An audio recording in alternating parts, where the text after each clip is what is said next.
When my son turned 5, I discovered he was allergic to mango, and that was the moment my entire life fell apart.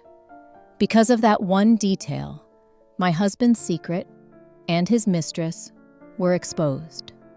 They had swapped my life. For 5 years, I had been raising someone else's child. And my real child?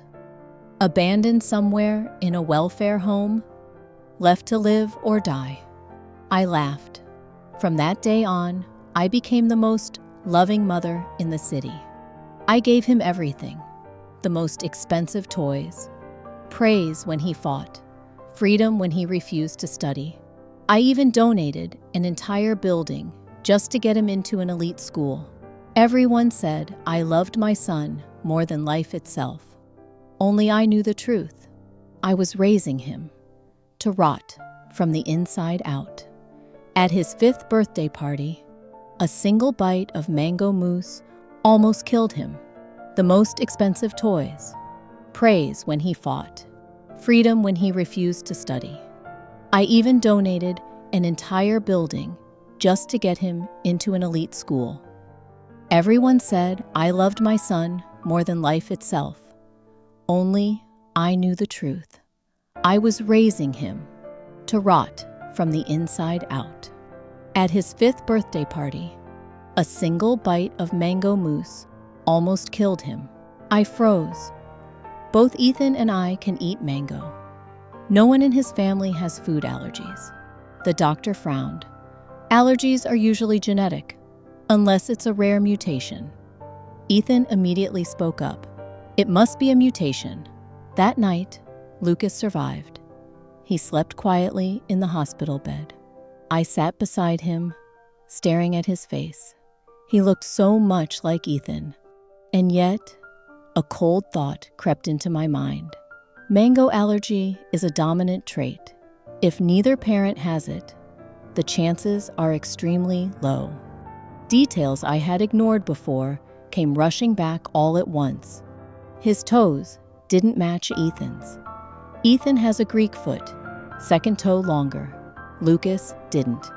Lucas has blood type O. Both Ethan and I are type A. The doctor said it was possible, but the probability— my hands began to tremble. The next day, I pretended to take Lucas for a follow-up. Instead, I secretly collected a DNA sample. I used my own hair and sent everything anonymously to a private lab in another city. For 3 days, I acted like nothing had changed. I took care of Lucas. I smiled at Ethan. I was even more gentle than before. But every night, as I watched the child sleeping beside me, that cold suspicion slowly ate away at my heart. On the 4th day, the results arrived. I locked myself in my study, tore open the envelope, flipped to the last page. Anna is excluded as the biological mother of Lucas. The words burned into my eyes, into my brain, into my heart. The world went silent, weightless, cold. I collapsed into the chair, gripping the paper so hard my fingers turned white. No tears, no screams, just a hollow ringing in my head. He wasn't my child. For 5 years, I gave him everything: sleepless nights, endless care, every ounce of a mother's love. And it was all for someone else's child. Then where is mine? Is he alive? Does Ethan know? Was he part of this? I remembered his reaction. A mutation. This isn't some fantasy novel. Things don't just happen like that. So, he knew from the very beginning. And that woman, the one who gave birth to this child and placed him into my life, who is she? Is she somewhere right now, laughing at me? I don't know how long passed. The light outside faded. I stood in front of the mirror, the woman staring back at me, pale, exhausted, hollow, but her eyes, they had changed. Cold, sharp, Poisoned. I slowly smiled. Good. This is perfect. You stole my life? Forced me to raise another woman's child? Fine. I'll raise him. And I'll raise him, well, so well, he'll never be able to turn back. The next morning, sunlight filled the kitchen. I stood there, wearing an apron, making his favorite breakfast. Ethan walked downstairs, yawning. There was a faint scent of perfume on his shirt, not mine. He glanced at Lucas, then at me. Why are you up so early? I smiled. I just realized a mother should give her whole heart. I gently touched Lucas's head. You should grow strong. Whatever you want, I'll support you. Lucas's eyes lit up. Mom, I don't want to go to school today. I want that giant robot toy. My friend got one. Before, I would have explained, compromised. But today, I turned to Ethan. If he doesn't want to go, let him rest. It's just one day. Is the toy expensive? Ethan didn't even look up from his phone. Buy it. Thank you, Dad. Mom, you're the best. He kissed my cheek. I smiled. Perfect. But inside, something filthy had already begun to grow. The robot arrived. Huge. Expensive. He played with it all morning. By afternoon, he tore it apart and lost interest. I said nothing, just told the maid to clean it up. That evening, I took him out. To the park. Instead, I walked into a small, hidden detective office. That was the first time I met Mr. Carter. Sharp eyes, few words. I slid an envelope across the table. Inside, Ethan's information and every clue I had about the other woman. I want everything, I said calmly. Who she is, when it started. I took a breath. And 5 years ago, the hospital where I gave birth. I want every woman who delivered that night. Mr. Carter looked at me for a long moment, then nodded. When I left, the city lights were already on. Lucas whined for fried chicken. I held his hand and took him across the street. In the glass reflection, we looked like a perfect mother and son. I wiped ketchup from his mouth, watching him devour the food. Eat as much as you want. Junk food is such a wonderful thing. 3 days later, Mr. Carter called. We met again. The mistress's name is Lily, 27, a former bar singer. She's been with Ethan for nearly 7 years. He pushed photos toward me. A young woman, beautiful, smiling, holding Ethan's arm. In one photo, she was pregnant, and Ethan, his hand rested gently on her belly. That expression on his face, I had never seen it before. 7 years. So it started almost right after we got married. My stomach twisted. My fingers brushed lightly across Lily's face in the photo. And the birth records. Mr. Carter paused, then handed me another document. These are hospital records from April 16th to 18th. No one who shared your room matched. But about 30 minutes after you, a woman named Sophie gave birth to a baby boy. The problem is, everything she used was fake. Fake ID, fake address. At that time, hospital security wasn't strict. Sophie, Lily, the same last name. My eyes burned as I stared at those letters. Can you find her? I asked. Mr. Carter shook his head. Very difficult. But I checked another record. He handed me a blurred photocopy. On the morning of April 18th, a newborn baby boy was found and taken into a welfare center. No identification, no belongings. The timing matches your delivery. And also, Matches when Sophie disappeared. My child, thrown away like an object, like trash. A hollow space opened in my chest. Cold air rushed in. I clenched my fists, nails digging into my skin. Pain helped me stay calm. Where is that child now? He's still there, Mr. Carter said. Welfare Center. File number 07-0418. They gave him a name, Noah. Noah, my son, has been living like dust for 5 years. No birthday, no parents, no name that truly belonged to him. I lowered my head, breathing slowly. When I looked up again, my face was completely calm. Mr. Carter, I said, keep watching Ethan and Lily. And I placed a thicker envelope on the table. I want you to arrange something. I will sponsor that child. Everything. Education, living expenses, the best. But he must never know it's me. And neither can the welfare center. Mr. Carter looked at me for a moment, then nodded. Understood. When I stepped outside, the sunlight was blinding. I opened my phone. Lucas's smiling face filled the screen. I gently touched it. The game has officially begun. My dear son, step 1, grow up healthy, happy. Lucas, come here.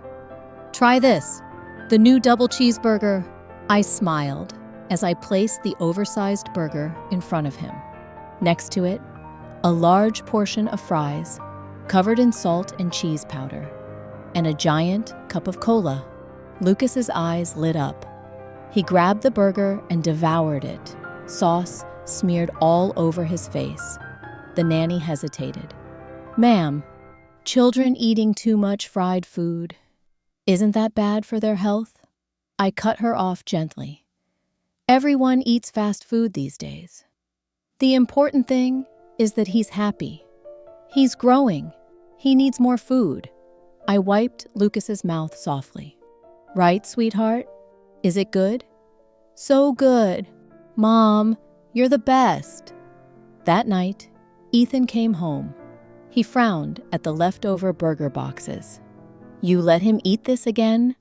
The doctor said his diet needs balance. I looked up, just enough hurt in my expression.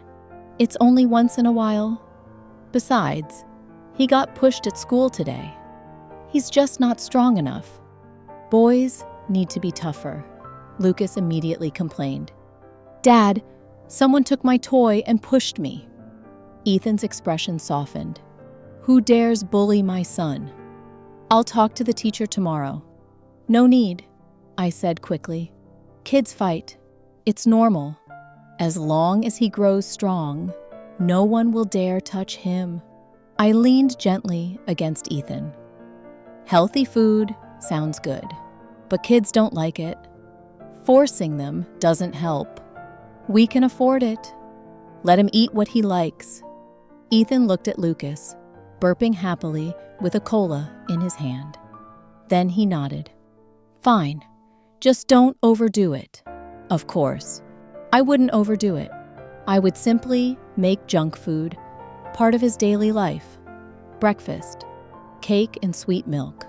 Dinner, fried chicken, pizza, barbecue. Weekends, food tours. High calories only. At the same time, I enrolled him in aggressive sports. Taekwondo, boxing, football. Not for discipline, but to encourage aggression.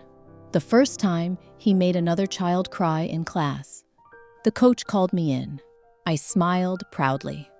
That just means he's strong. Please train him strictly. Money isn't an issue. As for school, let kids be kids. If he couldn't keep up, fine. I spoke to the teacher personally. We don't want him under pressure. Childhood is short. Happiness matters. When she mentioned elementary school preparation, I simply donated books and toys. Learning through play is best. At first, Ethan had some concerns, but when he saw Lucas growing, bigger, taller, stronger, he stopped questioning it. Look at him, not even 6 years old, and already as big as a 7 or 8-year-old. Chubby limbs, full of energy. I whispered to him often, being strong is enough. Grades don't matter. We have enough money for you forever. Ethan loved hearing that. Sometimes he even laughed, squeezing Lucas's cheek. This kid, strong, huh? Elementary school was where everything truly bloomed.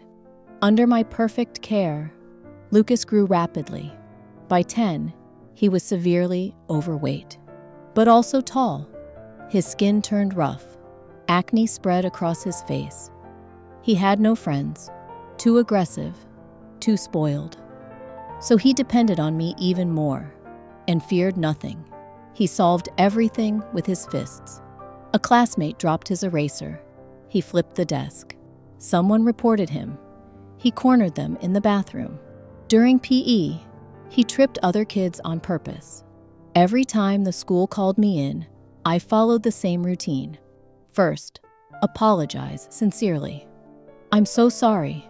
Then, justify. He's just strong, straightforward. He doesn't mean harm. Then, compensate. We'll cover all medical expenses. And maybe donate some new equipment to the school. Finally, promise. I'll discipline him at home. His homeroom teacher once told me seriously, this can't go on. His behavior, his health, and his grades are terrible. He failed 3 subjects this term. My eyes turned red. I wiped away tears. I understand, but he's been fragile since he was young. We just want him to be safe. As for studying, we don't want to pressure him. Could you go easier on him? Less homework, if possible, she sighed. And Lucas became worse. He started extorting younger students for snacks and game cards. This time, even Ethan was alarmed. In front of me, he took off his belt and hit Lucas several times. Lucas screamed. I rushed forward immediately, shielding him. Stop! He's just a child. You can teach him slowly. Why are you hitting him? What if you hurt him? I held Lucas tightly behind me. Tears filled my eyes. Protective, desperate, a perfect mother. But deep inside, I was smiling. I turned to the furious parents and instantly changed my expression. I pulled out a thick stack of cash. Please, calm down. They're just kids. We'll compensate. Double. Lucas, apologize. Lucas stood behind me, sniffling. I'm sorry. No sincerity at all. The parents looked at the money, then at us, muttered a few curses, and walked away. Ethan's face turned dark. You keep spoiling him like this. One day, he'll destroy everything. I held Lucas tighter. Spoiling him? Isn't he your son too, Ethan? How often are you even home to teach him? All you know is how to hit him. If you're so capable, stay home and raise him yourself. And what about that secretary of yours, Lily? You're always so eager when she calls. Ethan froze. Guilt flashed across his eyes. You're talking nonsense. That's work. He waved his hand impatiently. Enough. Just talk to him properly. Then he turned and left, probably to find Lily. I watched his back disappear, a faint smile curling on my lips. At the same time, Noah, under my anonymous support, was growing quietly in the welfare center, like grass between stones, silent but unbreakable. In the photos Mr. Carter sent me, his eyes became calmer, sharper. His grades were excellent, especially math. Almost always perfect. The staff said he was well behaved, quiet, hardworking. He loved reading, could sit for hours with a book. So I renovated their reading room, donated more books, math, science, and then I, coincidentally, funded a retired math professor's outreach program, Professor Daniel Morgan, a legend in math competitions. Students all over the country admired him. In return, he volunteered to teach at the center once a week for gifted children, and my son took that chance. Professor Morgan once told me excitedly, "There's a boy there, Noah. Incredible talent. He understands everything instantly, and he can focus. He's someone worth training." As I listened, my chest ached. That should have been his life, by my side, with the best education, the best resources. Instead, he was surviving on scraps of kindness, in a forgotten place. But that pain quickly turned into something darker, stronger, more poisonous. So I signed Lucas up for an expensive summer camp.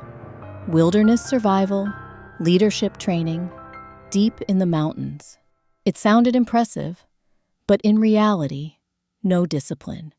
Just a group of rich, spoiled kids. Team building quickly turned into bullying. When Lucas came back, his skin was darker, his body stronger, and something else had grown inside him. Cruelty, aggression. He excitedly told me everything. How he teased other kids, how he smuggled snacks, how he won over the prettiest instructor. I smiled. "Lucas, you're amazing. You're becoming a real man." Privately, I slipped an envelope to the camp manager. "Just make sure he has fun." As for Lily, her life was perfect. Ethan bought her a new car, a bigger apartment. She showed off luxury brands online. Travel, freedom. Sometimes, she posted about parenting. With my baby, I just want him to grow up healthy. She thought I knew nothing. Or worse, she thought I was stupid, that I was happily raising her child for her. One time, Mr. Carter sent me a video. She was in a cafe with a friend. She pointed at her phone. A photo of me and Lucas at the park. Then she laughed. "Look at him, so chubby and healthy. He's better off with her. Some women are just lucky. They don't even have to give birth and still get a devoted son." Lucky? Devoted? I turned off the video and walked into Lucas's room. 12 years old, nearly 180 centimeters tall, over 80 kilos. He sat in his gaming chair, headphones on, cursing non-stop at the screen, violence flashing across it. The room smelled like sweat and takeout. I quietly closed the door. "Yeah, raised very well. Your son is about to become the most devoted child you've ever seen." His entrance exam results? A disaster. Not even good enough for the worst private school. But that wasn't a problem. I chose a school instead, St. Gabriel International Academy. Elite education. In reality, loose management, total freedom, expensive tuition, flexible admissions, especially for wealthy families. I met the principal. After a donation large enough to build a new building, he smiled. "Lucas is energetic, outgoing, a perfect fit for our school." And just like that, Lucas was unleashed. He gathered followers quickly, skipped classes, smoked, fought, bullied others. He dyed his hair bright blonde. Teachers pretended not to see. He talked back in class, made a teacher cry. When the school called me, I didn't apologize. I complained. The teaching methods are inappropriate.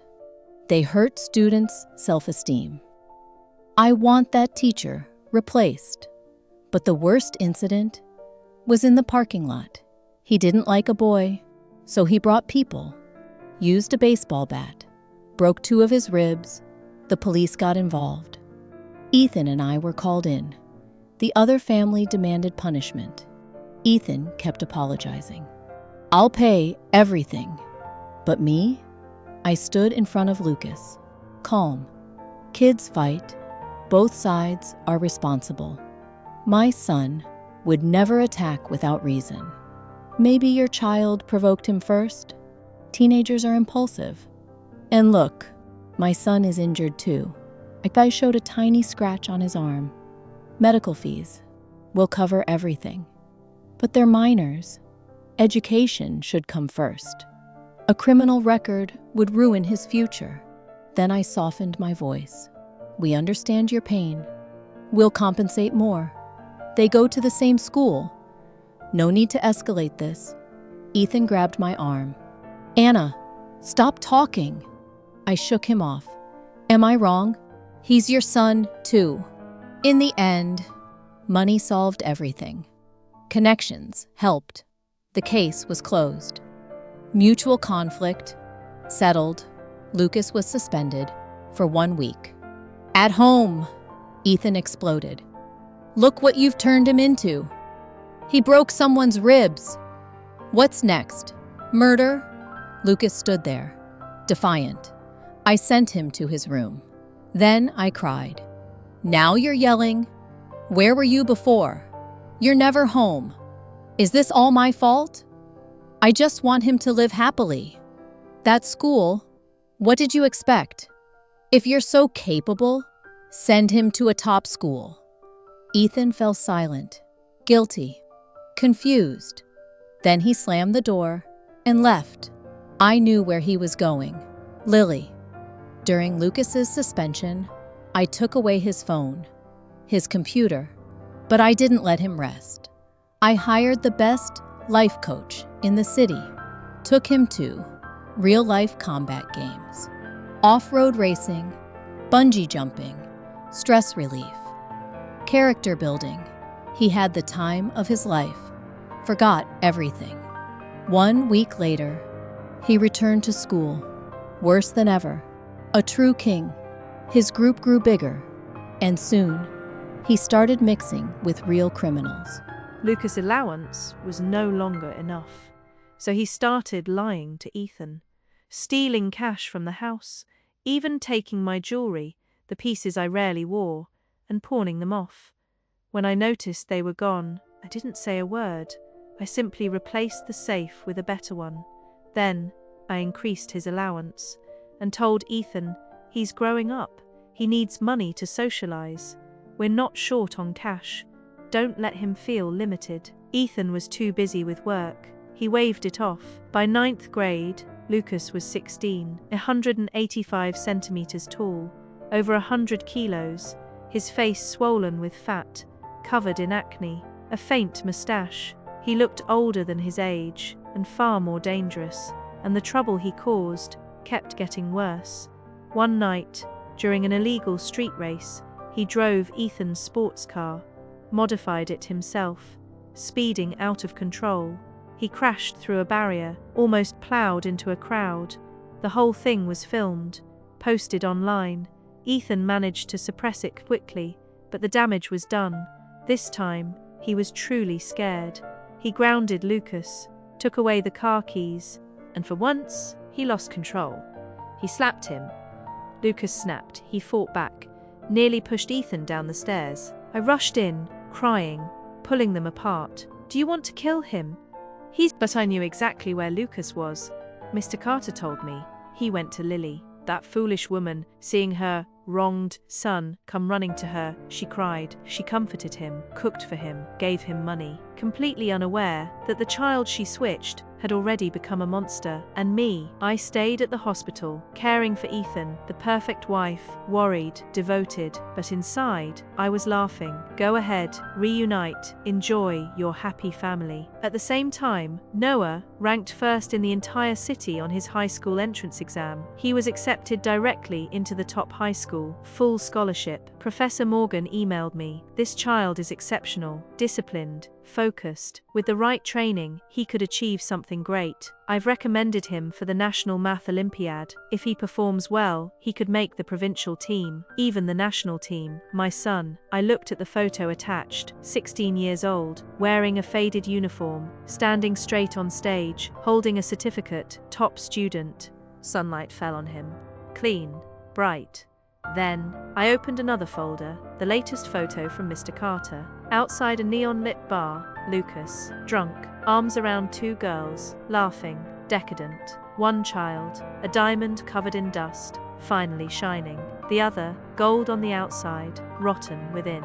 I closed the files and picked up my phone. Principal Harris, hello. I'd like to increase my donation for the library expansion. And I heard there have been some issues among the students. Lucas is straightforward. Please keep an eye on him. High school was the final stage, the point of no return. For Lucas, the fall. For Noah, the rise. I convinced Ethan to send Lucas abroad, broaden his horizons. The school, Silver Oak International Academy, sounds prestigious. In reality, a place for rich kids with problems, loose rules, hidden drugs, luxury and decay. Lucas thrived there, like a fish in water. His size, his attitude, his reckless spending became status, power. He built a group quickly, skipped classes, raced cars, partied, fought. The school turned chaotic.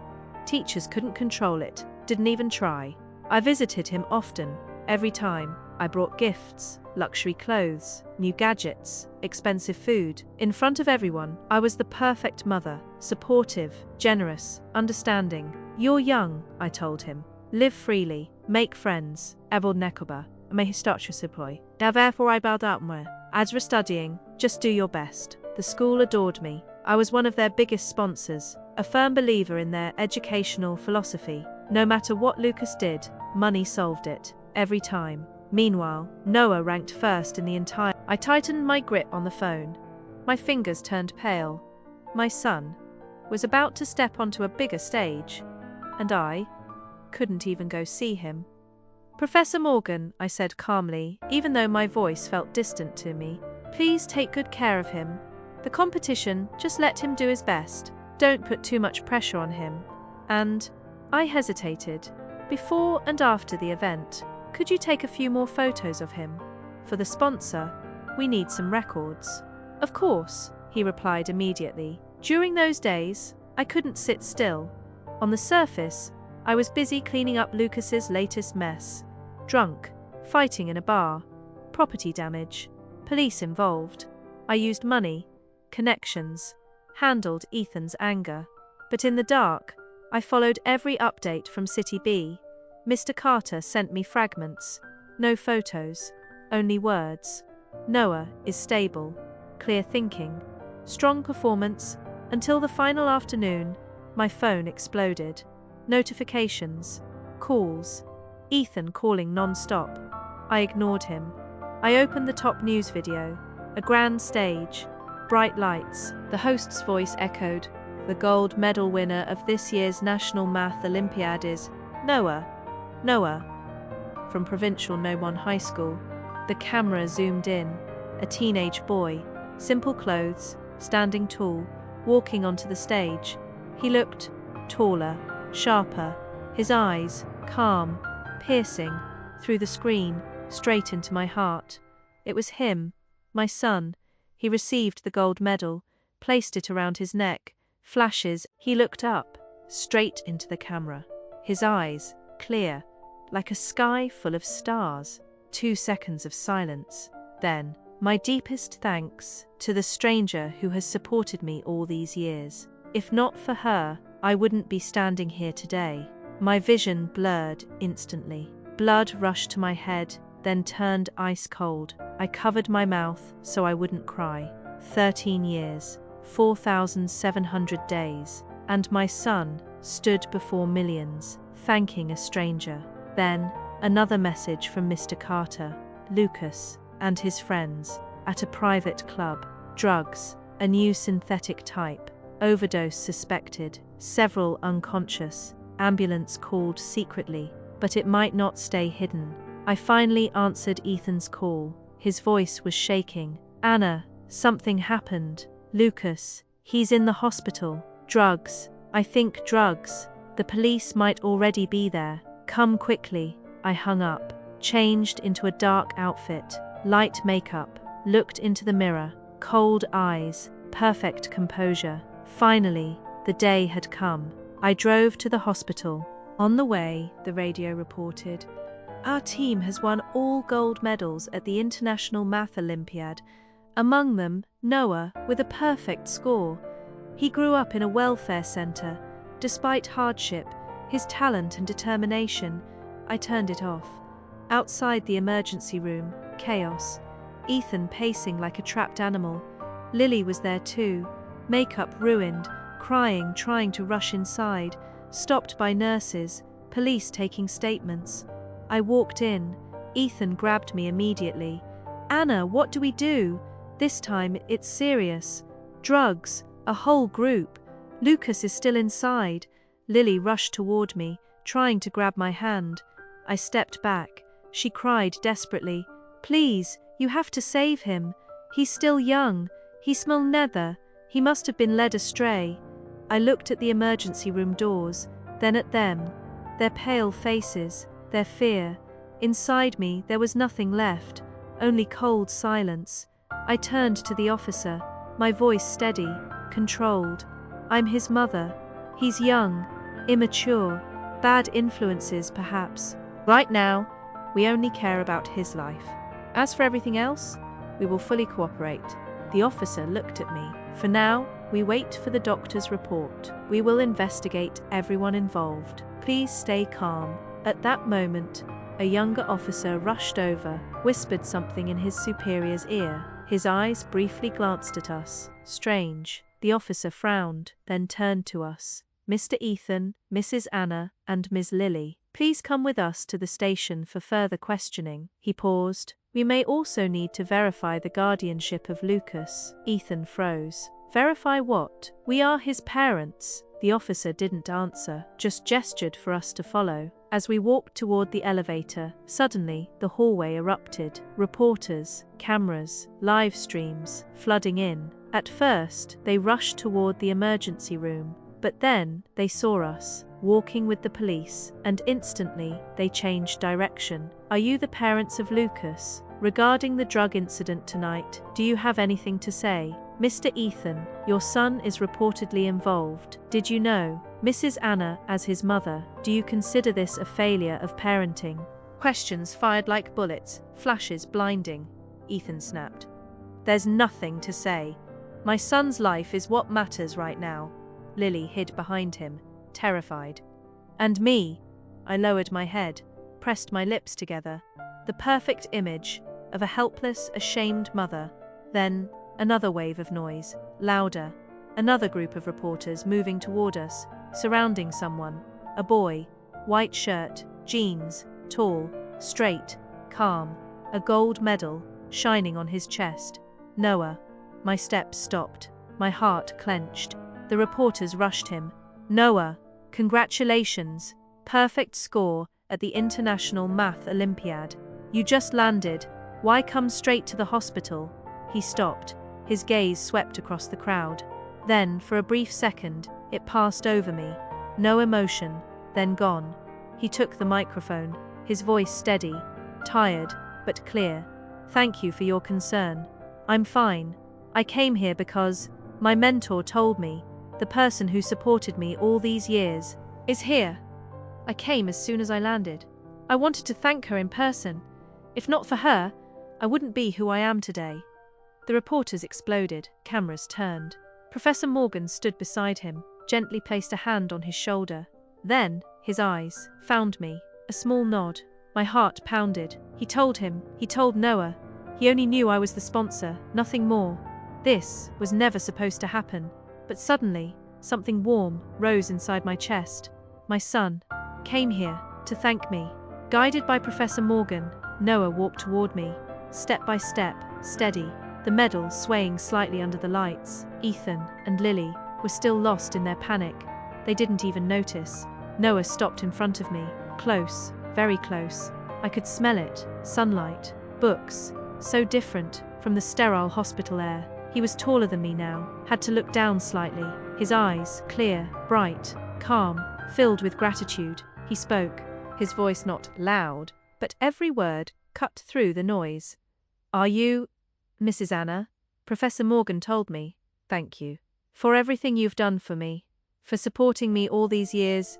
If not for you, I wouldn't be standing here today." My lips parted, but no sound came out. In front of me stood my son, calling me a stranger. He hesitated for a moment, nervous, but his eyes stayed steady.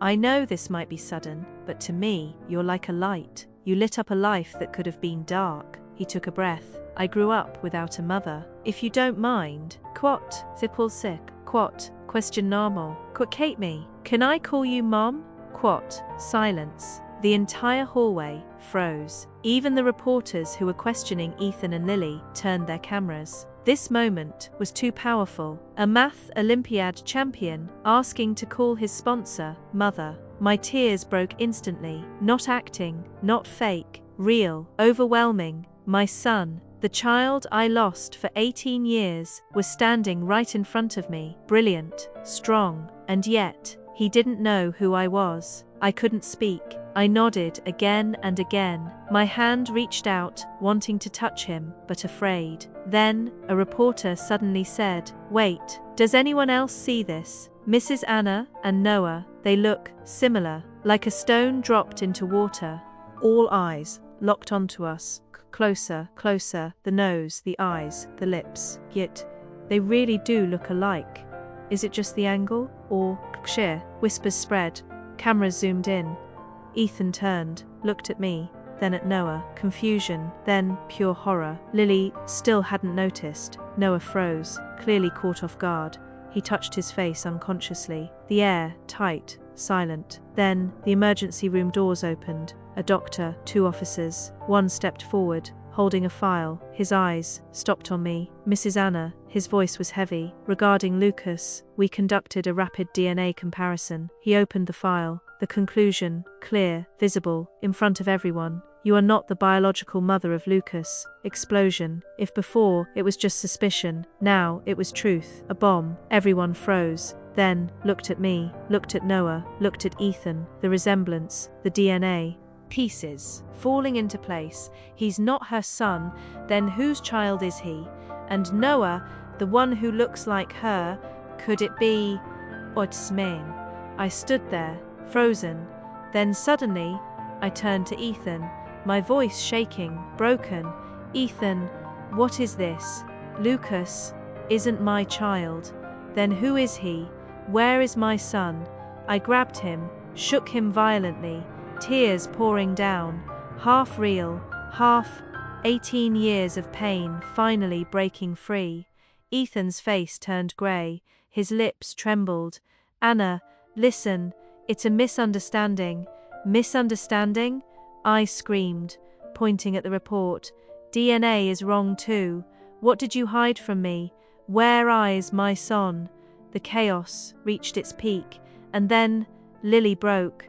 "AAA," she screamed, rushed forward, pointed at me, then at Noah, eyes filled with madness, jealousy, fear.